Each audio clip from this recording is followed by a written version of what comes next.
Makanya orang baik itu cepat dipanggil. Supaya jangan kecampur yang jahat ya. Itu ya ada rumor-rumornya gitu ya. Nah, tapi saya bilang, "Re, gila enak banget, Re, di sini." Terus kata Re, "Iya, Re, gue udah enak di sini. Gue udah enak di sini," katanya. Lalu tapi nah ini dia. Tapi maaf, Re, lu belum bisa di sini. Itu dong. Mari kita duduk dan berkumpul di sini, hilangkan duka lara dan beban di hati, mendengarkan renungan yang menginspirasi. Pojok Iman. Salam sehat penuh kerahiman Tuhan, salam katekese. Saudaraku, kita berjumpa lagi dalam Pojok Iman, di mana Anda dan saya mendengarkan cerita sebagai kisah-kisah kehidupan. Semoga dengan pengalaman menjadi kisah-kisah kehidupan, menjadi master of story yang meneguhkan, memperkaya pengalaman-pengalaman kita bersama. Hadir pada kesempatan hari ini di Pojok Iman, orang yang luar biasa, orang muda yang energik, saudara-saudara. Padahal ini guru gue. Yang saya kenalin dulu nih, saudara-saudara ya, segudang banget. Nanti biar berkenalin nih. Saya pokoknya namanya Kak Andre, nanti lengkapnya gimana. Tapi dia itu CEO pada PT ILP, Romo. ILP Jakarta. Ada juga CEO Yayasan Trust Muda Indonesia. Ada dosen Kalbis Institute. Ada dosen Starkey College. Ada dosen Bayangkara University, dosen Komkat juga, Komisi Katekese, maksud saya rekan saya juga. Kemudian psikologi praktisi, parenting talk and motivation, motivator orang muda Indonesia, trainer profesional Jakarta, pembimbing retret sejak 10 tahun. Dan yang paling penting, saudara-saudara, hari ini dia juga adalah kandidat doktor psikologi. Luar biasa, saya undang makanya spesial hari ini. Halo Kak Andre. Halo, Romo. Apa kabar? Sehat, Bos. Sehat. Ini kan kenalin sendirilah. Kayak panjang Gitu, kereta iya. api begitu. Iya. Namanya siapa, lengkapnya, tinggal di Kan mana. ngikutin gurunya. Ini guru hebat beliau ini, guru saya. Hebat. Silakan Kak Andre. Hai guys, Pojok Iman, sehat selalu dimanapun semuanya berada. Semoga sehat selalu. Terima kasih Romo sudah diundang saya nih. Amin. Aduh, mantap banget, studionya keren. Kapan-kapan semuanya ini harus main nih, studionya Romo Rudi keren. Ya. Di studio pinjaman. Baik, nama lengkap Kak Andre apa? Iya, nama lengkap saya sebenarnya nggak ada yang banyak dikenal sih. Andreas Bangun Wibawa. Andreas Bangun Wibawa. Cuman terkenalnya sejak 10 tahun tuh Kak Andre Wibawa, Romo. Kak Andre Wibawa. Karena saya orang Sunda. Dulu lahir saya tanggal 21 Mei, harusnya bangkit, Romo. Cuma bapak gue, bokap gue, ya kan. Terjemahinnya bangun. Nah, itu dia sinonimnya bangkit. Iya. Kalau sinonim bangkit itu dari mati bangkit. Nah, itu. Kalau bangun itu dari bobo. Dibangun. Iya, ya. bener juga ya. Berarti Sunda ya? Sunda Betawi saya, Romo. Sunda Betawi. Sunda Betawi. Saya orang Kuningan yang di sana itu Gua Marianya yang sangat terkenal. Oh, itu kampung saya, Romo. Kuningan. Iya, kampung. Teman-teman pasti pernah ke kampung saya. Di belakangnya Gua Maria persis di sebelum situ, masuk ke gua itu rumah saya, Mo. Nah, rumah saya itu bukan di dalam guanya. Repot gua bisa diusir sama Bunda Maria. Di luarnya, Mo. Iya, di luarnya. Waduh, saya sering tuh bolak-balik ya, Kuningan. Gua enggak ketemu ya. Ya Romo borombongan. Iya sih. Iya. Status gimana? Udah punya istri, anak? Iya, Mo. Puji Tuhan, Romo akhirnya memutuskan untuk hidup berumah tangga. Akhirnya saya menikah, Romo. Walaupun dulu sempat mau jadi ya panggilan sedikit, malah ngajarin para mau frater. Jadi pastor? Wah, iyalah, guru saya banyak para pastor. Udah terlambat. Dulu satu saya teologi, teman-teman. Jadi ya ada keinginan masuk ya yang terpanggil gitu ya. Ya udah, cuman sejarah hidup aja lah. Amin, Romo. Anaknya baru satu ya. Amin, Romo. Dua. Sudah mau 2, Romo. Sudah, masih muda kan? Kita doakan ya. Amin. Agar anaknya satu jadi pastor. Amin. Itu keinginan siapa ya? Keinginan Romo Rudi. Romo. Iya, benar. Romo kan nggak punya istri ya. Dia boleh berkeinginan lewat teman-temannya. Amin. Langsung saja ya Kak Andre, kita telepon ya. Kak Andre diundang di tempat ini untuk bicara tentang katanya nih, ngomong-ngomong ya. Menurut cerita konon katanya Kak Andre itu pernah punya pengalaman mati suri loh. Oh itu ya. Benar nggak itu, Andre? Gitu Mo ya. Kata Emang siapa benar? Mo? Ada yang cerita lah. Gitu ya. Makanya saya langsung klarifikasi aja. Iya ini. benar. Gimana itu? Baik, terima kasih Romo. Memang selama saya membimbing retret selama 10 tahun ini, kisah ini pasti saya berikan di malam retretnya Romo. Oh, jadi bahan renungan, sharing ya? bahan renungan. Dan itu memang anak-anak SD, bahkan SD ya, SD, SMP, SMA sampai parenting gitu. Itu senang banget ketika saya malam-malamnya sebelum penutupan retret menceritakan ini. Karena prinsip saya Romo, tujuan hidup itu adalah kematian. Tujuan hidup Kematian. Bisa gitu ya? Maaf loh Kak Andre ya. Banyak orang ini takut mati ya? Yang sadar loh ya. Yang sadar ya. Yang sadar ya. Tujuan hidup satu, hidup kekal. Amin. Tujuan hidup sukses. Benar Mo. Bukan mati. Iya benar.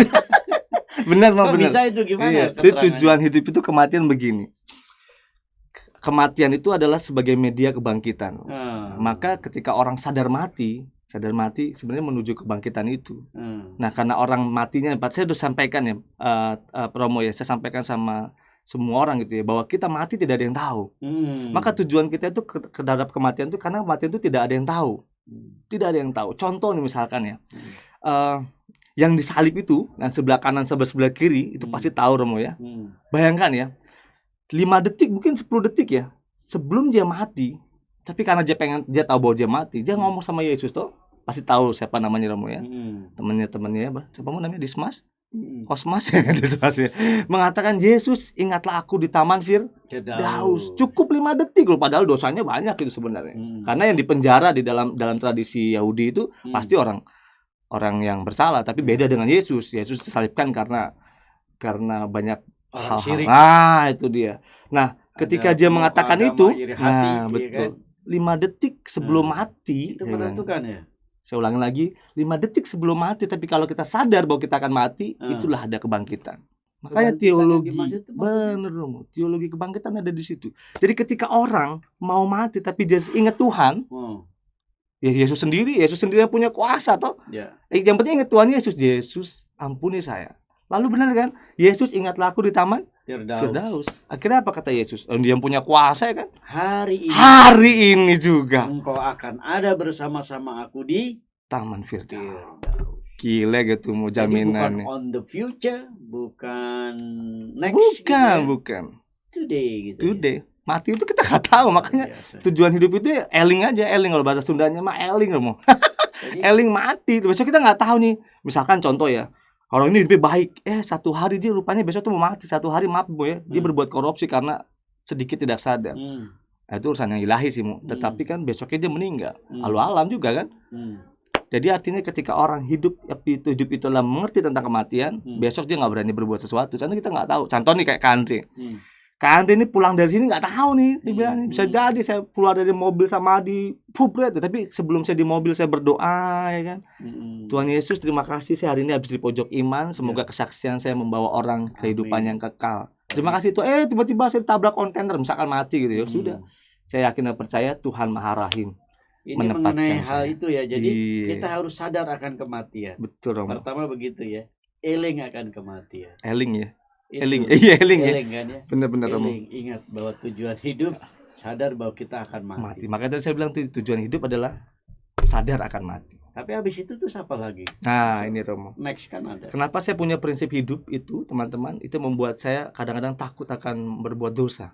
Itu tadi tujuan. Prinsip hidup itu penting. Nah, tapi prinsip itu kan nggak lahir begitu saja Romo. Ada pengalaman-pengalaman yang muncul. Nah, ini pengalaman tentang kematian itulah puji Tuhan saya mengalami itu Romo. Gimana tuh ceritanya ya? Nah, agak horor juga ya kan. Nggak apa-apa ya. Gitu ya. Jujur aja Romo dari kecil sampai SMA saya memang nggak kelihatan pintar ya. Biasa saja. Saya nggak pernah belajar. Mungkin teman-teman saya di SD, SMP, SMA saya tahu saya senangnya main motor ya kan, balapan motor dan lain sebagainya. Jarang saya belajar. Cuma saya penggerak dulu di OSIS, jadi ketua pramuka dan seterusnya. Saya penggerak, tapi kalau cerdas enggak. Nah, setelah saya merasakan kematian itu berubah total teman-teman. berubah total. Berubah ya. Berubah total. Itulah hebatnya. Kayak gimana sih Dre? Ceritanya ya. Dong, titik Ceritanya awalnya begini gimana? Romo ya. Iya. Saya sederhana singkat aja ya Mo ya, teman-teman. Singkatnya begini. Saya dulu main motor terus Romo. Naik motor terus, lalu tiba-tiba saya mau masuk kuliah. Pada saat itu bingung, saya lulusan STM dulu. Pada saat itu saya mau kuliah, saya bingung sekali pada itu mau jurusan apa ya. Harusnya saya ke teknik. Lalu tiba-tiba akhirnya saya tidak mengerti mau kuliah seperti apa. Akhirnya saya berdoa dan kebetulan ada yang membawa flyer teologi Atmajaya pada saat itu. Sedikit saya promosikan Atmajaya karena saya lulusan Atmajaya. Oke. Nah, maka pada saat itu lalu saya megang tuh brosur itu. Tapi saya nggak ngerti ini jurusan apa toh. Kagak ngerti dong jurusan teologi kan.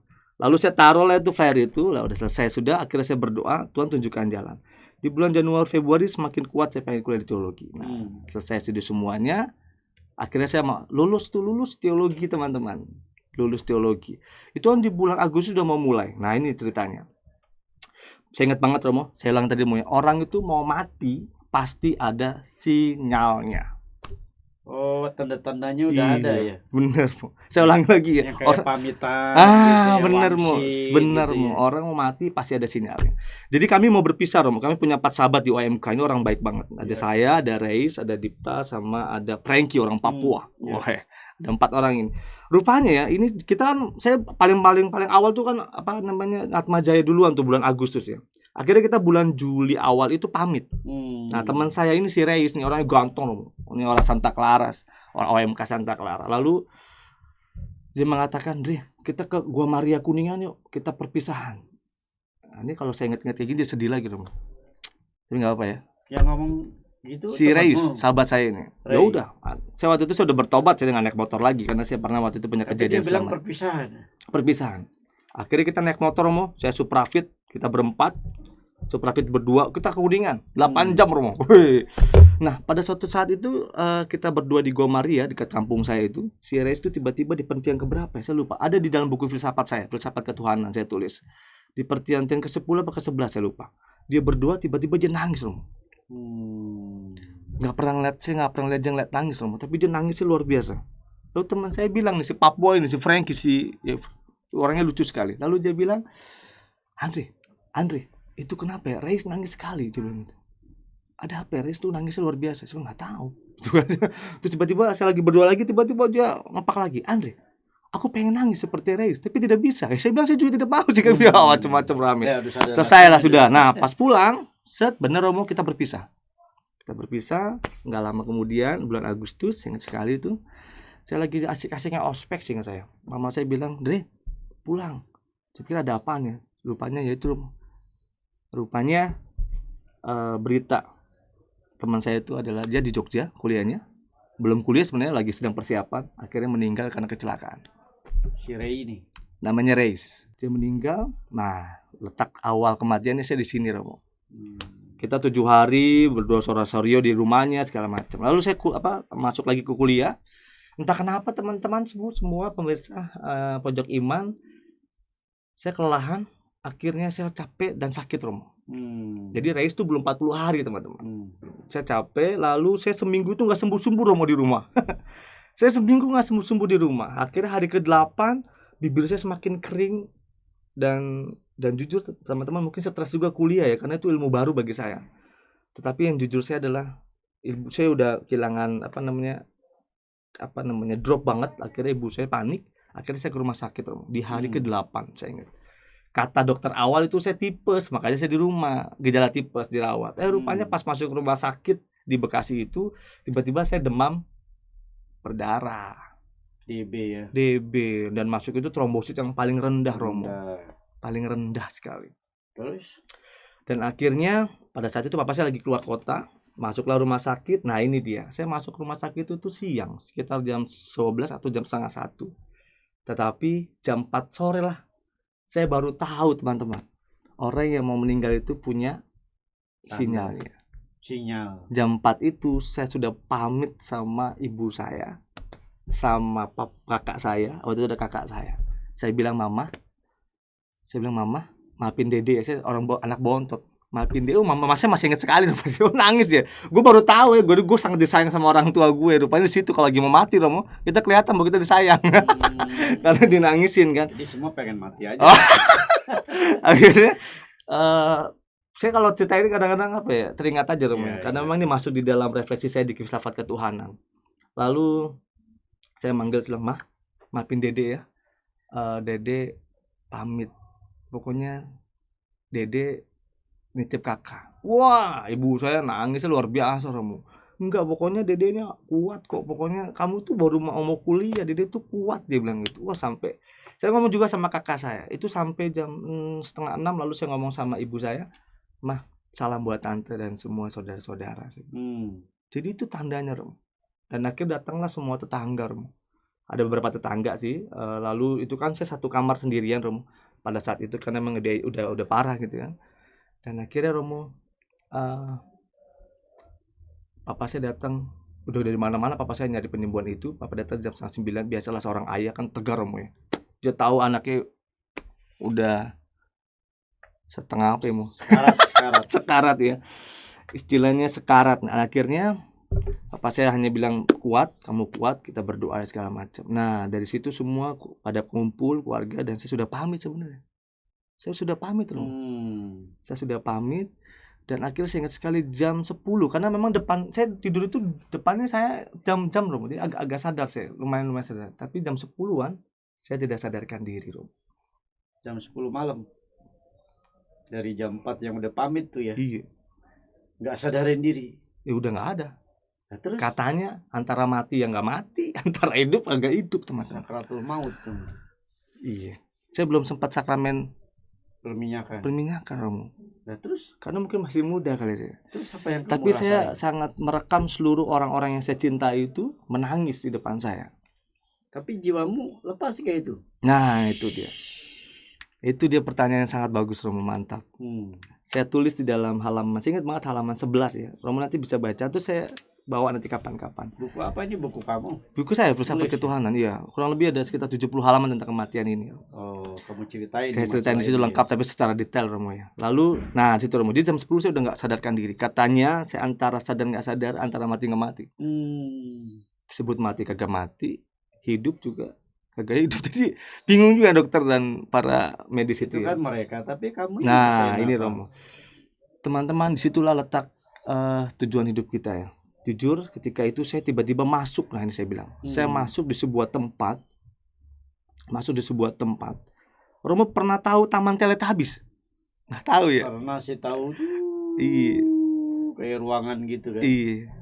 Taman Teletubbies taman yang indah Romo. Jadi saya masuk di sebuah taman kecil. Tamannya besar sekali Romo. Saya masuk gitu ya. Lalu di pinggir saya itu sungai. Di pinggir saya sungai besar sekali. Saya nggak tahu sungai itu besar sekali. Lalu tandanya tuh gundukan Romo memang. Tapi sekitar 20 meter di saya itu seperti kayak ada step ke bawah itu Romo. Jadi saya nggak tahu. Dan itu sepi sekali Mo.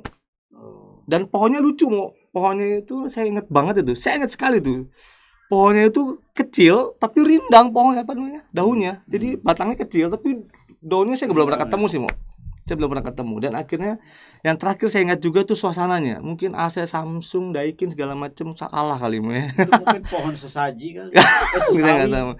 Sejuk. Mungkin bisa jadi Mo. Saya kurang tahu. Belum pernah lihat saya. Tapi jujur saya belum pernah ketemu seperti itu. Taman-taman seperti itu. Dinginnya pun saya nggak pernah ketemu. Seperti itu. Dinginnya tuh memang sejuk sekali. Sejuk, bukan dingin tapi sejuk sekali. Nah ketika saya diri dan itu saya pakai pakaian yang di Kuningan itu, mau ke Kuningan bersama teman saya itu. Dan rupanya sekitar 5 meter di depan saya teman-teman, di situ ada seseorang yang duduk menghadap sungai. Siapa Romo kira-kira? Ray itu. Kok Romo tahu? Padahal Romo belum pernah dengar cerita saya. Hebat ya. Oh iya, kan sebelum 40 hari. Benar. Nah disitulah teman-temanku semua. Ada sahabat saya Reis itu di situ duduk menghadap sungai. Lalu saya panggil, di surga itu masih ngomong gue dan lo Mo. Lalu saya manggilnya ada kamu, ya? Bukan, saya bilang, Reis, saya dalam buku saya Romo, penyesalan saya di dalam saya sebut itu surga. Kenapa saya tidak berlari mencari seseorang? Tapi seakan-akan ada yang membatasi saya seperti kaca besar. Saya terikat seperti tidak bisa bergerak, cuman hanya melihat. Lalu saya panggil Ray, gila lo. Ini saya ingat banget dia ngomong gini, mau. Saya tanda kutip ya. Ray, gila lo, enak banget di sini. Dia hanya duduk di depan sungai aja, menghadap sungai gitu mau ya. Lalu dia bilang sama saya, Ray, enak di sini. Ray itu orang baik, mau. Makanya orang baik itu cepat dipanggil. Oh ya, jangan kecampur yang jahat ya. Itu ya ada rumor-rumornya gitu ya. Nah tapi saya bilang, Ray, gila enak banget Ray di sini. Terus kata Ray, iya Ray, gue udah enak di sini. Gue udah enak di sini katanya. Lalu tapi, nah ini dia. Tapi maaf Ray, lu belum bisa di sini. Itu dong. Temen lu bilang gitu. Iya. Gue belum bisa di sini. Jadi gue nggak belum ngeliat Yesusnya malahan. Nah, kan saya bilang mau 20 meter di depan itu ada pundukan. Saya nggak tahu, mungkin Yesus lagi main futsal kali ya, lagi lagi bermain sama Bunda Maria kali ya. Ini 20 meter di bawah itu ada pundakan ke bawah itu sangat terap-terap begitu. jadi kayak ada khusus ruangan khusus. Mungkin situ para malaikat situ kali. Tetapi memang luas banget tanamannya, saya nggak pernah lihat rumahnya. Saya jujur saya nggak pernah ke Belanda, tapi saya tahu di beberapa tayangan-tayangan taman Belanda itu Pindahan bagus-bagus. mana? Wah, itu nggak ada duanya. Nggak ada duanya yang Nggak kamu ada. lihat ini ya. Saya ulangi lagi, nggak ada duanya. Bener, saya belum pernah lihat si taman Dunia itu. sana tuh ya. Makanya cita-cita saya ke sana sih, Romo. Oh gitu ya. Cuma belum buka pendaftaran. Jangan gitu. Oh, ntar ada oh, iya, jadwal iya. masing-masing. Iya, Tapi benar-benar. intinya pas udah dibilang begitu terus kamu gimana? Nah, Perasaannya? nah itu dia. Pas itu saya jujur aja saya penasaran, saya orangnya penasaran, Romo, menghadap ke belakang. Nah, Reis cuman menghadap sungai doang, cuma senyum. Dia pakai baju yang di Kuningan itu, saya bersama-sama ke Kuningan Cisantana itu yang sebelum dia meninggal dia mau ke Gua Maria. Maka Romo disitulah saya masih penasaran ada apa di belakang saya, teman-teman. Lalu karena saya penasaran, saya menghadap ke belakang, Romo. Menghadap ke belakang. Apa yang terjadi, Romo? Mau tahu apa yang terjadi? Ketemu siapa mau di belakang saya, mau? Nggak tahu saya. Nah, ketika saya madep ke belakang begini, mau langsung hilang begitu saja. Langsung kayak di reset, Romo. Gitu, Romo. Jadi beneran tuh pas saya madep ke belakang tuh langsung peng gitu udah hilang, udah saya nggak. Terus kembali lagi. Nah, pas bangun itu pas banget jam 4 subuh, teman-teman. Bangun tuh 4 subuh. Lalu jam 4 subuh itu pas bangun itu langsung ibu saya manggil dokter dan segala macam. Tiba-tiba dokter tiba-tiba ngambil suntikan, langsung saya disuntik lagi, langsung saya pingsan lagi, Romo. Bangun-bangun jam 6 kurang seperempat. Nah ini anehnya, Romo. Tadinya dari jam malamnya 10, kan dari jam 10 nggak sadar tuh. Bangun jam 4. Jam 4 bangun. Cuman kerepotan langsung masih panik. Lagi, ya. Manggil dokter, langsung saya disuntik lagi. Saya bangun jam setengah 6. Apa yang terjadi, Mo? Ini unik ya, Mo. Jam setengah 6 itulah, Mo, saya seperti orang sehat, Romo. Sehat walafiat. Kalian kan lagi sakit parah itu. Iya. Pada hari itu saya ingat banget saya boleh pulang, Romo. Itu di rumah sakit ya? Iya, masih rumah sakit. Bahkan dokter ngomong pas, jadi saya bangun setengah 6, lalu dokter datang. Saya ingat banget ya, dia ngomong apa saya nggak tahu tuh sama ibu saya. Tapi yang jelas pada hari itu saya diperbolehkan pulang, Romo, karena tidak ada sesuatu yang. Lu katanya habis sakit. Nah, itu dia, itu keajaiban Tuhan, Romo. Dan saat itu kamu sembuh total gitu? Sembuh total. Setelah disuntik atau karena emang? Bukan, itu suntik itu cuma ngambil darah, nggak ada obat apa-apa. Cuma ngambil darah aja, karena saya sadar kan darahnya mungkin itu langsung. Saya ketiduran lagi, bangun-bangun setengah 6 itu. Dan maaf, miracle. Teman-teman, setelah bangun itu jujur aja saya lapar berat. Saya ingat banget saya minta nasi padang itu jam 7 pagi. Saya bilang, Pak, saya minta nasi padang. Pas banget tuh saya pas bangun itu tuh semua pada heran, apalagi kakak saya. Pada takut juga. Karena kan udah pada nangis-nangis ya. Iya, udah saya pas bangun itu juga kan. Iya, benar. Dan memang teman-teman, ketika saya bangun itu memang orang pada takut juga, sangkanya saya, apalagi kakak saya wajahnya itu pada takut. Nah setelah itu akhirnya saya belum cerita. Saya bilang, Mah, besok aja kita pulangnya. Saya bilang, saya mau ngundang dulu orang-orang OMK. Nah, dari situlah jam 9 pagi baru saya cerita. Mama sih pada bingung juga, ini kok bisa sembuh begini gitu kan. Nggak ngerti juga ya, pasti keajaiban itu. Tapi belum tahu bahwa saya dari alam mana gitu. Dan memang nggak ada penyakit apapun, Rom. Setelah itu nggak ada. Nggak ada ya? Nggak ada. Dokter juga geleng-geleng. Dan yang lebih ajaibnya, Romo, nah ini dia sih. Jujur teman-teman, kadang-kadang refleksi kita tuh bukan ke arah sombong, tapi ini memang kenyataannya. Saya bilang kan, ada 4 tingkat kebodohan. Jadi ketika saya sembuh, saya baca buku itu seperti kayak saya ingat semua buku itu. Misalkan baca buku sekat saja. Nah, maka saya kaget waktu itu semester 1 saya langsung dapat KS ya itu ya hasil semester KS ya berarti ya. IPK saya tinggi Romo. Selama ini saya belum pernah dapat, bahkan mengejar, maaf ya Romo ya, dulu ada suster kan di kelas kan. Nilai saya melebihi daripada para suster itu. Benar loh Kak Andre ya.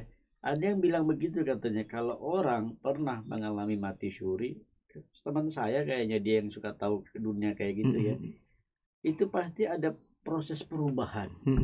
Ya mungkin yang kamu bilang, dari yang tadinya on gitu ya, tiba-tiba bisa cerdas dan kamu bisa mengingat segala sesuatu. Jangan-jangan itu kali ya pengalaman mati surimu ya. Kendati saya tidak ketemu Tuhan di sana, tapi saya ketemu tempat kediaman Tuhan. Tapi kamu ketemu sahabatmu loh yang sudah di sana. Itu mungkin perwakilan medianya. Betul. Tuhan ada di sana, saya. Tapi kok dia malah nyuruh bukan tempatmu di sini? Karena saya percaya Tuhan masih memberikan tugas untuk saya. Jadi kamu tuh bisa udah lihat dunia sana itu ya. Asik banget Romo. Bagus ya. Wah, itu cita-cita saya paling utama. Tapi kenapa Ray sendiri ya, Ray tadi bukan ada yang lain lagi tuh? Malaikat ada nggak itu ya? Di sana memang sangat sepi Romo. Beda dengan neraka kali ya. Untungnya saya tidak masuk ke sana dulu. Jangan sampai. Nama keramaian kan? Nah itu dia. Tapi luar biasa teman-teman. Itu pengalaman saya yang sangat berarti. Maka maaf teman. Jadi saya semester 3 saya udah ngajarin mahasiswa Romo. Semester 3 di Atmajaya saya ngajarin. Sadar justru kamu sudah punya kualitas intelektual melebihi ya. Ya bahkan daripada biasa. Ada nanti om saya mungkin sepupu saya nonton namanya Lukas itu ya. Dia kadang-kadang ngecengin saya. Lu mau pintar tuh kayak Andre dulu tuh. Mati dulu kali baru pintar. Baru pintar nggak gitu maksudnya ya sama. Kamu kan mati kembali. Iya mati kembali. Banyak kan mati nggak kembali. Nah, itu dia repot itu keblenger itu. Nah itu saya bilang jadi saya dan memang saya nikmati itu. Jadi makanya kata orang saya multi talent gitu. Memang setiap saya belajar tuh pasti saya langsung bisa. Apapun, misalnya musik, bahkan saya pernah membuat IT sendiri. Pokoknya saya belajar sebentar saja pasti bisa. Dan itu saya menikmati keindahan Tuhan bahwa oh iya, ini kecerdasan yang dimiliki Tuhan. Saya dikasih kesempatan hidup kedua. Makanya saya kalau kemanapun saya nggak pernah ngomong capek dan lelah. Second chance ini ya. Bener dong.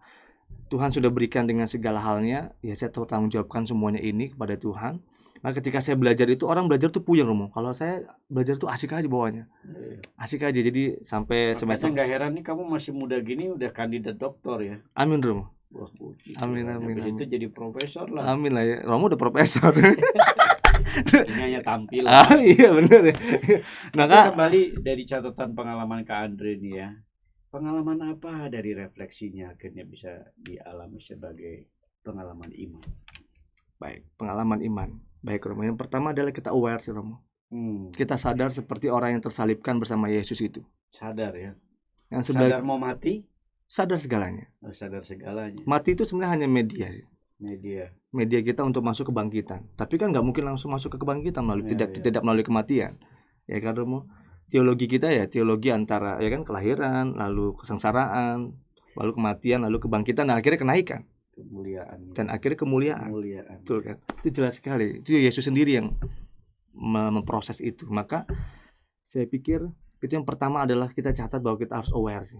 Teman-teman muda banyak banget tantangan dosa ya, yakin saya banyak tantangan dosa. Tapi kalau kita ingat bahwa besok kita akan mati, saya yakin apapun tantangan teman-teman, saya yakin itu akan berpikir lagi. Oh iya besok belum tentu juga kita ada umur. Jadi ketika kita aware akan mati, biasanya sih di situ syukur berkelimpahan ya untuk kita renungkan. Benar.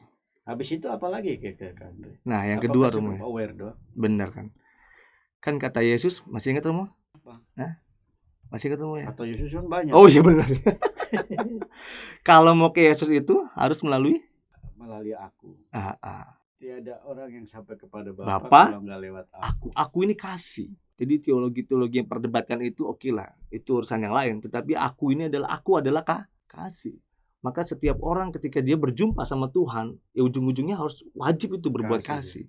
Karena aku itu adalah kasih. Jadi bagi saya kasih itu apa? Kasih yang kita punya kan. Tidak selalu kita kaya, tidak selalu, tapi kasih. Saya bisa ngajar, ya saya kasih lah. Namanya juga ngasih, memberi. Jadi hidup itu harus mengasihi. Benar. Take and give. Pasti Romo. Kasih ya. Itu 2, 3. Yang ketiga, yang terakhir, nah ini kuncinya Romo. Mumpung ada kesempatan. Kita nyanyi.